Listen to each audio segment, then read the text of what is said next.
Hello viewers, welcome to my channel English grammar by Gautam Bahadur. আজকে যে বিষয়টি এনেছি সেটি একটি ছোট্ট বিষয় এবং যার ব্যবহার সেন্টেন্সে অনেক রকমভাবে হয়। আমরা বিভ্রান্ত হয়ে যাই এর ব্যবহার বিভিন্নতা দেখে। এরকম অনেক শব্দ আছে যার একাধিক ধরনের ব্যবহার হয়। তাদের মধ্যে আজকে একটা বেছেছি, সেটা হচ্ছে দ্যাট। তো আজকে দেখে নেওয়া যাক দ্যাটের কী কী ব্যবহার হয়। তো সিট বেল্ট বেঁধে নেন, আজকের জার্নি শুরু করছি।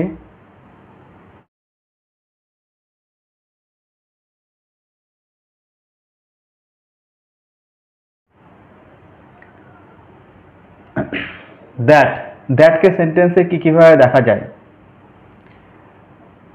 কিছু কিছু আমরা জিনিস যেগুলো বেশি ব্যবহার করি জানি, এবং কিছু কিছু জিনিস আমরা বুঝতে পারি না যে এটা কোন পার্টস অফ স্পিচ। তো আজকে সেগুলোকে একটু দেখে নেব এবং তার বাংলা কি অর্থ হয় সেটাও জেনে নেব। আমি এখানে একটা করে উদাহরণ দিয়েছি এবং এগুলোকে পরিষ্কার করে বলে দেবো, বুঝিয়ে দেব, এবং এর মাধ্যমে এরপর থেকে তোমরা যারা এটা চেষ্টা করতে চাও তারা একাধিক সেন্টেন্স ব্যবহার করতে পারো। অর্থাৎ অসুবিধা হবে না এবার থেকে এটাকে চিনতে, কারণ এর মানেটা আমি বাংলায় সুন্দর করে বলে দিচ্ছি একটি উদাহরণের মাধ্যমে। দ্যাট এই 5 ধরনের ব্যবহার করা হয়। তার মধ্যে ডেমনস্ট্রেটিভ অ্যাডজেক্টিভ। অ্যাডজেক্টিভ অনেক ধরনের হয়, তার মধ্যে ডেমনস্ট্রেটিভ অ্যাডজেক্টিভ। ডেমনস্ট্রেট মানে হচ্ছে প্রদর্শন করা, দেখানো। যখন আমরা আঙুল দিয়ে দেখি এইটা ওইটা করে বলি এইটা ওইটা বা ওই এই, এগুলোকে বলা হয় ডেমনস্ট্রেটিভ। ওই এই স্কেল, ওই পেন বা ওই পেনটা, এই স্কেলটা, এই ধরনের যে কথা বলি, অর্থাৎ কোনো নাউনের আগে। অ্যাডজেক্টিভ, ডেমনস্ট্রেটিভ অ্যাডজেক্টিভ মানে এটা ডেমনস্ট্রেট করছে। কোনো অ্যাডজেক্টিভ মানে কি, সেটা নাউনকে ডেসক্রাইব করবে এবং নাউনের আগে বসবে, এবং সেটা কি অর্থ। তো দ্যাট অ্যাডজেক্টিভ কাজ করছে, এবং অ্যাডজেক্টিভ কি করে, নাউনের আগে বসে অধিকতার ক্ষেত্রে যদি একটি সিঙ্গেল ওয়ার্ডের হয়, এবং সেই নাউনটাকে ডেসক্রাইব করে। তো এই দ্যাট কিভাবে ডেসক্রাইব করে? এই দ্যাটের লিমিটেড, খুব সীমিত অর্থ প্রকাশ করে, যেমন হচ্ছে ওই ওই ওই ছেলেটা, ওই পেনটা, ওই গাছটা, অর্থাৎ that boy, that pen, that tree, that thing. এইরকম ক্ষেত্রে ব্যবহার করা হয়, ঠিক সেই নাউনটার আগে বসবে। আই ওয়ান্ট দ্যাট বুক, আমি চাই ওই বইটা। তো দিস আর দ্যাট দুটো হয়, তার মধ্যে দ্যাট বলতে দূরেরটা বোঝানো হয়, পাস্ট টেন্সের ক্ষেত্রে বোঝানো হয় দ্যাট। তো এটা হচ্ছে ডেমনস্ট্রেটিভ অ্যাডজেক্টিভ। আর কিছু হয় ডেমনস্ট্রেটিভ প্রোনাউন। ঠিক একই রকমভাবে ডেমনস্ট্রেটিভ প্রোনাউনও হয়, তবে কি অ্যাডজেক্টিভ আর প্রোনাউনের ডিফারেন্স হচ্ছে অ্যাডজেক্টিভ হচ্ছে নাউনের আগে বসে, নাউনকে ডেসক্রাইব করে, আর প্রোনাউন হচ্ছে নাউনের পরিবর্তে বসে। অর্থাৎ একটা নাউনের যা স্ট্যাটাস হয়, একটা প্রোনাউনেরও তাই স্ট্যাটাস হয়। এবং সে একটা নাউন যদি সাবজেক্ট হয়ে বসে, অবজেক্ট হয়ে বসে, অর্থাৎ নাউন যেখানে যেখানে বসে একটা ডেমনস্ট্রেটিভ প্রোনাউন সেখানে বসতে পারে, অর্থাৎ এটা সাবজেক্ট বা অবজেক্ট হয়ে বসতে পারে। যেমন আই ওয়ান্ট দ্যাট, এই দ্যাটটা কিন্তু অ্যাডজেক্টিভ না। দ্যাটটা যে অ্যাডজেক্টিভ হতো তার এখানে একটা নাউন বসতো, কারণ অ্যাডজেক্টিভ একা বসে না, সে নাউনের জন্য বসে, নাউনকে ডেসক্রাইব করে। কিন্তু এখানে আই ওয়ান্ট দ্যাট মানে এই দ্যাট বলতে ওইটা, আমি ওইটা চাই। আমরা বলি না আমি ওইটা চাই, ওইটা হলো আমার পছন্দ, দ্যাট ইজ মাই লাইক। তো এইরকম ক্ষেত্রে যখন ওইটা বলবো এবং এ হয় সাব, এখানে যেমন অবজেক্টে, ওয়ান ভার্বের অবজেক্টে বসেছে, আর আমরা জানি অবজেক্টে নাউন বসতে পারে, আর নাউনের পরিবর্তেই প্রোনাউন বসে। সুতরাং এখানে দ্যাট বলতে এটা একটা প্রোনাউন, কিন্তু ওইটা ইঙ্গিত যখনই করছি, এইটা ওইটা আঙ্গুল দিয়েছি, ইন্ডেক্স দিয়ে যখন ইন্ডিকেট করছি, এর মানেই হচ্ছে এটা ডেমনস্ট্রেট করছে। তো এটা কি না, এর স্ট্যাটাস হচ্ছে সাবজেক্ট এবং অবজেক্ট হয়ে বসতে পারছে, অর্থাৎ নাউনের স্ট্যাটাস, তাই একে ডেমনস্ট্রেটিভ প্রোনাউন বলা হচ্ছে। আর একটা হয় অ্যাডভার্ব। অ্যাডভার্ব এটা দেওয়া আছে অ্যাডভার্ব, কিন্তু এটা নতুন কিছু না, এটা ভেরি আর সো এই ধরনের অর্থকেই ইন্ডিকেট করে, বা এরই পরিবর্তে বসে বলা যায়। তো যখন আমরা জানি না তখন আমরা দ্যাট বসাই, যখন তখন ভাবি এটা আবার কি ধরনের, কি অর্থ প্রকাশ করছে, কিন্তু বাস্তবে দ্যাট বলতে এখানে ভেরি অথবা সো, যার বাংলা হচ্ছে খুব আর এত। যদি ভেরি হয় তাহলে খুব হয় বা অনেক হয়, আর সো হলে এত হয়। যেমন I am afraid that much, I am afraid that much মানে হচ্ছে I am afraid so much বা ভেরি মাচ, আমি খুব ভীত বা আমি এত ভীত। তো এখানে খুব ভীতটাই, কারণ সেন্টেন্সটা এইটুকুই আছে, I am afraid so much, অর্থাৎ I am afraid that much বা I am afraid very much. তাহলে দ্যাট বলতে এখানে আই এম অ্যাফ্রেড ভেরি মাচও বলতে পারি, অর্থাৎ ভেরি সেন্সে দ্যাট, বা I am afraid so much, আচ্ছা সো সেন্সে দ্যাট, অর্থাৎ সো আর ভেরি আমরা জানি এটা সবসময় কোনো বিষয়কে মাত্রা উল্লেখ করে।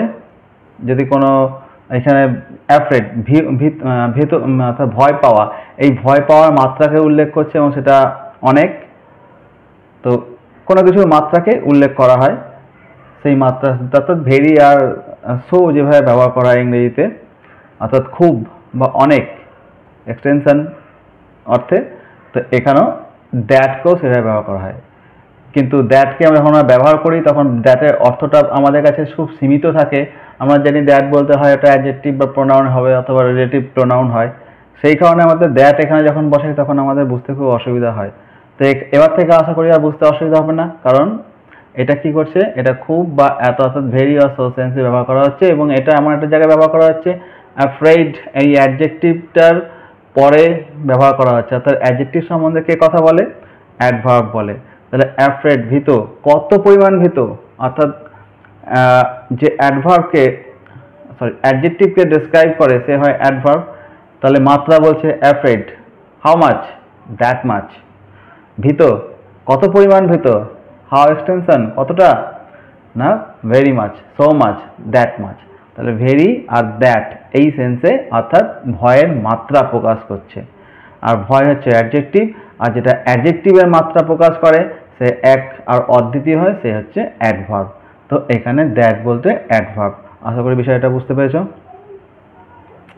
রিলেটিভ প্রোনাউন, রিলেটিভ প্রোনাউন বলতে বলছে এটা এক ধরনের প্রোনাউন কিন্তু যে প্রোনাউন রিলেশনশিপ তৈরি করে, আর রিলেশনশিপ কার মধ্যে হয়, দুটো পৃথক পৃথক বিষয় বা পৃথক বস্তুর মধ্যে রিলেশন হয়, আর যখন দুটো পৃথক বিষয় বা পৃথক বস্তুর মধ্যে রিলেশন হয় তখন সেটা যুক্ত হয়ে যায়। রিলেটিভ বলতেই তখন যুক্ত, সম্পর্কিত যুক্ত হয়, দুটো আলাদা আলাদা পার্সোনাল সম্পর্ক যখন যুক্ত হয়ে যায় তাকে বলা হয় রিলেটিভ সেন্টেন্স বা রিলেটিভ ক্লজ, এবং এই ক্লজকে যুক্ত করতে যে প্রোনাউন ব্যবহার করা হয় তাকে বলা হয় রিলেটিভ প্রোনাউন। তো রিলেট করছে, কি রিলেট করছে, এখানে বলছে রিলেটিভ প্রোনাউন, তাহলে এখানে পার্সোনাল প্রোনাউনকে তুলে আমি রিলেটিভ প্রোনাউন বসাবো। যাই হোক, বিষয়টা আজকে রিলেটিভ প্রোনাউনের উপর গুরুত্ব নয়, বিষয়টা হচ্ছে দ্যাটকে নিয়ে। তো আই হ্যাভ এই প্রোনাউনের উপর অলরেডি আমার ক্লাস করে দেওয়া হয়েছে। আই হ্যাভ তোমরা আমার প্লে লিস্টে গিয়ে খোঁজ করবে, চ্যানেলে গিয়ে, তাহলেই তোমরা পেয়ে যাবে, এবং একাধিক ওখানে পাবে, যদি খুঁজতে বেরাও তাহলে অনেক কিছু পাবে। I have a dog that is black, তাহলে আমার একটি কুকুর আছে যেটা হয় কালো। তাহলে এখানে এই দ্যাট এটা একটা sentence, I have a dog, এটা কমপ্লিট সেন্টেন্স, এখানে আমি পুরোপুরি অর্থ বুঝতে পারছি, কমপ্লিট অর্থ আছে, ফুল স্টপ। তারপর বাকি হচ্ছে দ্য ডগ ইজ ব্ল্যাক, দ্বিতীয় সেন্টেন্সটা আছে আবার সেই ডগকে দিয়ে ডেসক্রাইব করেছে।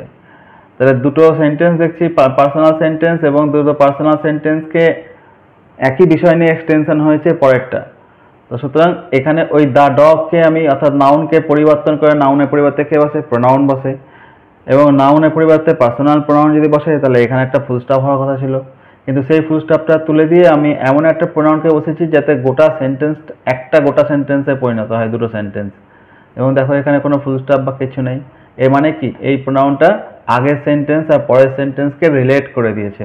তাহলে এইভাবে যে প্রোনাউন রিলেশনশিপ তৈরি করে তাকে বলা হয় রিলেটিভ প্রোনাউন, এবং একে অন্য ভাষায় রিলেটিভ ক্লজও বলা হয়। কেন রিলেটিভ ক্লজ বা অ্যাডজেক্টিভ ক্লজ বলা হয়, কারণ এই ডগকে ডেসক্রাইব করছে, ডগকে ডেসক্রাইব করছে কি, দ্যাট ইজ ব্ল্যাক, তাহলে যেটা হয় কালো। তাহলে এই দ্যাট ইজ ব্ল্যাক এটা একটা কি সাবজেক্ট, একটা প্রেডিকেট আছে, অর্থাৎ ক্লজ আছে। তাহলে যে ক্লজটা কোনো নাউনকে ডেসক্রাইব করে তাকে বলা হয় অ্যাডজেক্টিভ ক্লজ বা relative clause.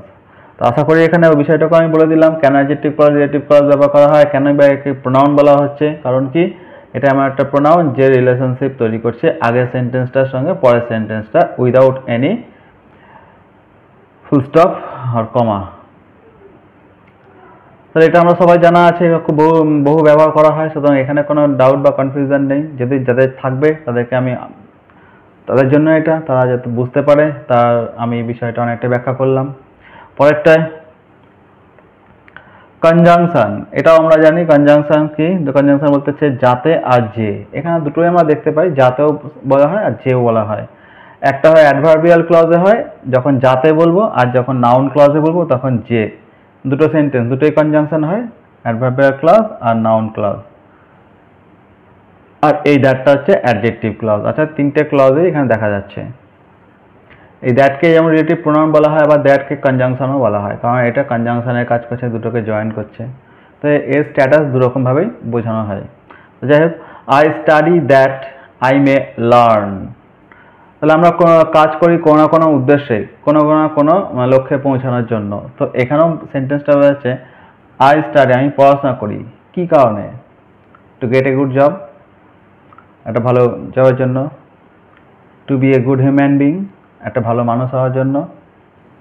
And that I may learn, এবং যাতে আমি শিখতে পারি, শিখলেই ভালো